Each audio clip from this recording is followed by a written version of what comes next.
if you look at the first game, the draft in the first game, I opened up with Antares because I wanted to deter him from playing Gani Hathor here.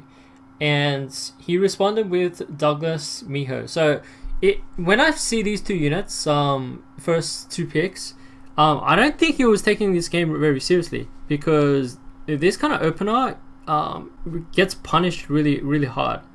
And you can tell by the TaSarion Wusa here. With the Wusa S2 and the Oblivion for TaSarion, takes care of these two pretty easily. So like this game to me wasn't that wasn't serious at all. But I just wanted to show it to give you guys context on the next draft that I'm about to show you here. So I first pick TaSarion because just in case he does want to run like a Douglas Miho against me, because I run a lot of crit units, and you can tell by the last match too, I have like, you know, Antares with like, if it procs it has max crit, these two max crit. So I just wanted to stop him from picking this Miho against me.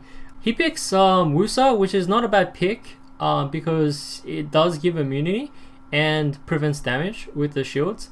The Antares though, I feel like it was it was a preemptive pick in my opinion, because you don't really want to pick Antares into a TaSarion, because you could potentially because you're losing one slot here, because it could potentially put you in a bad position. Especially if I go like full Antares counters here, right?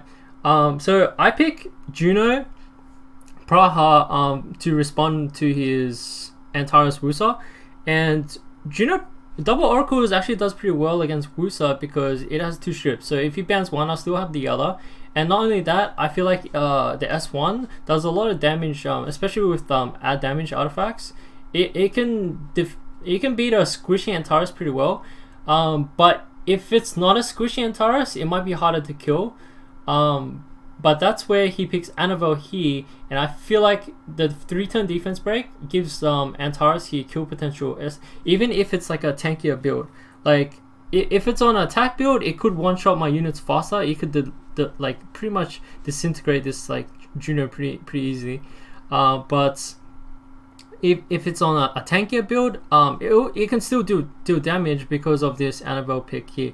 And also the cleanse is pretty useful against TaSarion as well, for the Oblivion. And it could also cycle itself into the cleanse as well with the S1. I feel like Annabelle and Lulu are kind of similar units, but Annabelle is more like an aggressive unit and more kind of on the luck side if you land S1s. But Lulu is more of a reliable healer in my opinion. Reliable heal cleanser, because it does have the cleanse on S2 and S3. And it has immunity on those skills as well, and also the first skill is a heal as well. So it's a reliable healer, cleanser, immunity buffer. But Annabelle is more of on the aggressive side, because it could potentially proc like crazy with the S1, and the 3-turn defense break is pretty scary. Like 3 turns is really scary because you can't really cycle yourself out of it from like procking. Okay, so so he picks a Kano here. Kano does pretty well against TaSarion because TaSarion's mostly built on like on the low speed side, maybe like plus 120, mine's plus 120-ish. But it's really efficient, it's really tanky. So it like if this is a fast Kano, it does pretty well, especially if like the S2 pushing it back and then provoking it, it can't really target like any of these other units, right? But in my opinion, Kano doesn't do too well against Juno, even though it can push it back. It doesn't do too well because of the debuffs, number one, and it can't really provoke it, and plus Juno cycles like crazy as well, and it can potentially stun it. So these two units here, I feel like does well into Kano, so I don't think it's like the best pick, in my opinion. So I respond with Lulu Diana. Now this Diana is on a different kind of build. So the reason why I picked Diana here is he has these two water units, right? And if he bans his Praha, I actually have nothing here to deal with the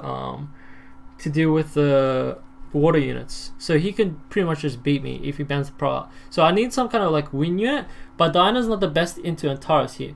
But the thing is, because I have this TatisauR, if his last pick isn't good enough, I can actually ban this Antares, and if his last pick's not good enough to beat this Diana, I can actually ban this Antares, and it'll be a free game for Diana.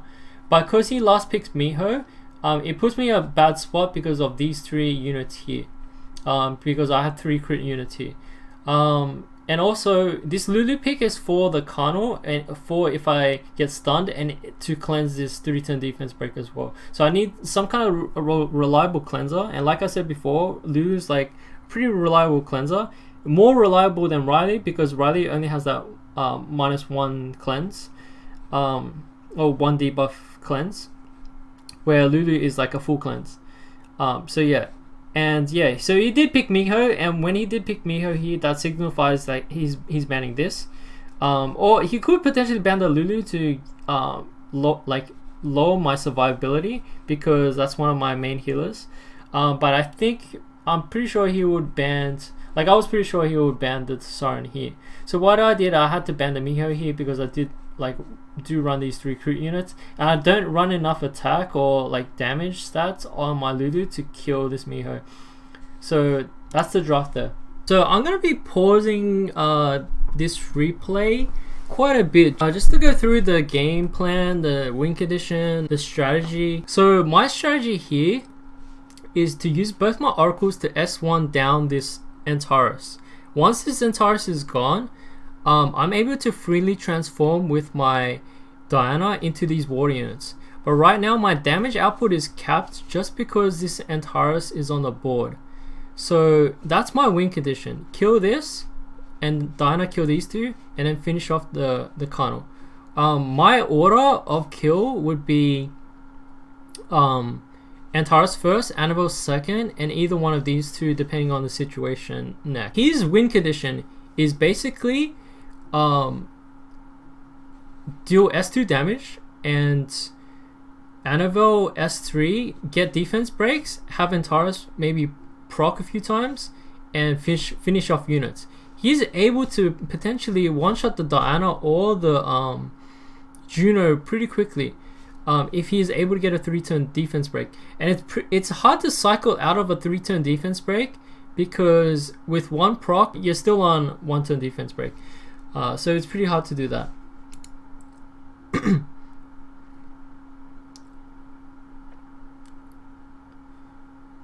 So right there, he decides not to put immunity up, and it makes sense because I do have 2 oracles on the board. So if he decides to put his immunity shields up, I can just strip it off and lay dots on his whole team. So I don't really have any hard CC. I do have this AoE sleep, but you know, I'm gonna be in an awkward position if I use it when my units are full HP. So it's not that beneficial to me to use it at the wrong times. Basically what I want to do is I want him to use his skills first and then use the sleep, and then I actually get something out of that because I'm actually delaying the cooldowns of his skills if that happens. So right now my Diana is actually a shielding Andy because this Antares exists, so I'm not able to do anything else, and he just blew his S3 and S3 on Kano and Annabelle.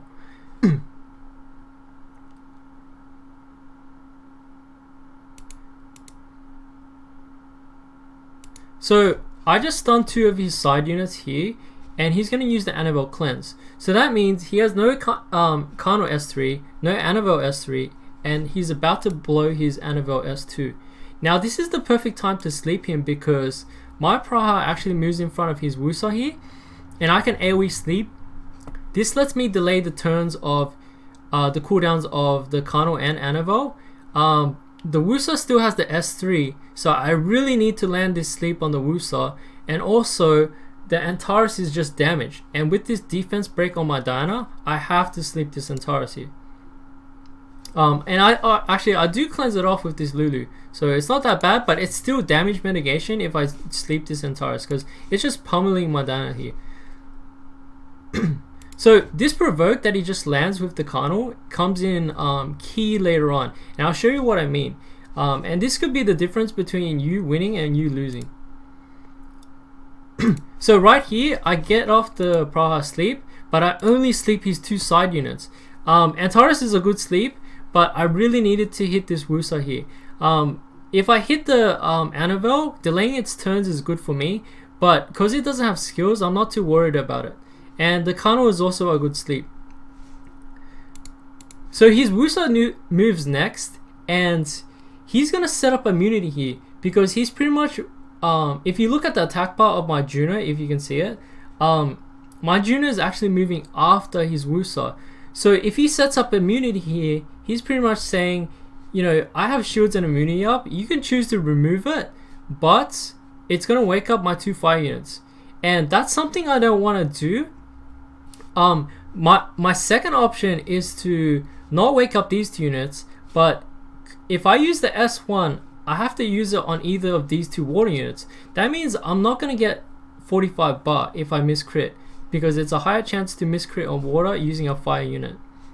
So my strategy here is to delay the damage of the Antares as much as possible, and this 1 turn sleep delays the damage by 1 turn. 1 whole turn of damage, which Antares could go ham and just finish off this Diana with multiple procs. So I choose to actually, instead of stripping, I choose the S1, this Annabelle. Okay, so if you look at the attack bars here, right, my Diana is actually plus 92 speed. This Kano is no way plus 92 speed. It's probably plus 170, plus 160, I don't know how much, but around that range. 160 to maybe 170, like high 70s, or maybe plus 180 if he has crazy runes, right? So he's definitely, after this Annabelle moves, the tick, the speed tick is definitely gonna have this Kano move before my Diana. But how Diana works is her passive, if any of Diana's allies are hit, then her attack bar is increased. So what he does here is he uses the Annabelle to hit one of my 3 units here, pushes this Diana up, and cause, if you can still see what I mentioned earlier, this provoke here on this Diana, it's provoked by this Kano who's asleep. So what it does is it makes my Diana move next before the Kano, and I'm forced to attack it because of the provoke and wake him up because of the sleep, right? But there's one thing that can stop all of this, and that's this Lulu here. This Lulu actually moves next before the Diana and before the Praha. So I have 2 options here. I can choose to cleanse this Praha or cleanse this provoke, which I wasn't really thinking about. If I were to go back, then I probably would have cleansed the Diana to prevent this Kano from moving, because it does have S3 on cooldown and S2 on cooldown. So I'm delaying damage, I'm delaying CC here. So it's a better play than to wake up this Praha that I have asleep. At the same time, you can make the argument that you do get your sleep, you do get your AoE heal back faster. So there's always that argument too. So we see what happens. So right there, I'll wake up the Kano and he gets to freely push back my Juno. So the way my oracles are tuned is that my Juno goes first into my Praha, but because he pushed back my Juno there, he kind of ruined my turn order, because typically I want to AoE strip with the Juno into a AoE sleep or AoE sleep heal with the Praha. So he ruined my turn order there, which is not that game changing, but it's relevant in a way if Wusa sets up immunity often.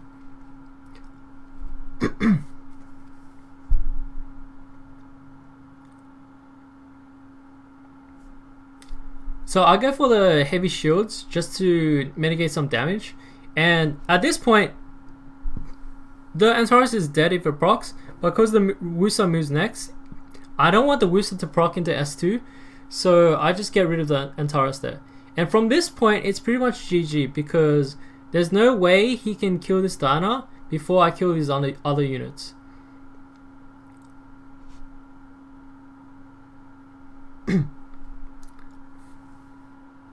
So going back on this match, I feel like Topa is a really smart player because every time I match up with him on ladder, he always makes these plays that like is kind of naked to the eye. Like he doesn't even have heavy LDs. Like he has one LD, he has one Yonhong, and being like, you know, top 60, top 50, top 40 with just one Yonhong is pretty impressive compared to everyone else where they have multiple LDs, right? I think if I had a Yonhong, like I'll definitely be top 100, but I don't think I'll be ahead of Topa. Yeah. So yeah, that's pretty much it, guys. I hope you guys enjoyed the video, and I might make more of these if you guys are interested, but otherwise I just wanted to share that kind of like game play moment.